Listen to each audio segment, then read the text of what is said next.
চলো তোমাদের সঙ্গে একটু শেয়ার করি সকালটা আমার কেমন কাটলো। আমার ছেলেকে সকাল থেকে ঘুম থেকে উঠাতে আমার আধা ঘন্টা কেটে যায়।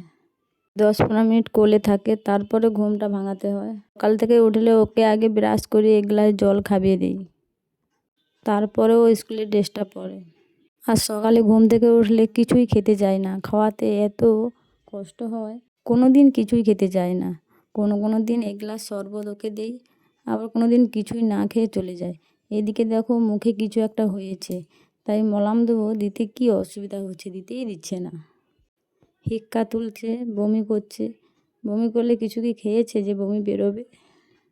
এদিকে মাঝে মাঝে আমি সুন্দর সুন্দর বোতল কিনে এনে ওকে দিই, কিন্তু কি হয় বলো তো, ও তো ফাটিয়ে বা জল ফেলিয়ে নিয়ে চলে আসে। এরপর ভেবেছি ওকে আর ভালো বোতল দেবো না, এই থামস আপ বোতল বা জলের বোতল এইগুলোই ওকে আমি দেবো।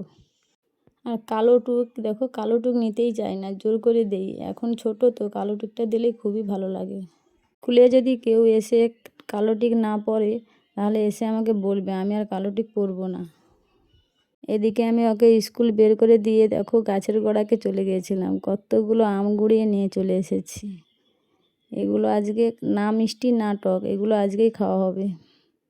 এদিকে আমি স্নান করে চলে এসেছি পুজো করতে। আর তোমরা সবাই আমার চুপি চুপি ভিডিওগুলো দেখো, লাইক কমেন্ট করো না, সবাই একটু ফলো দিয়ে পাশে থেকো। টাটা।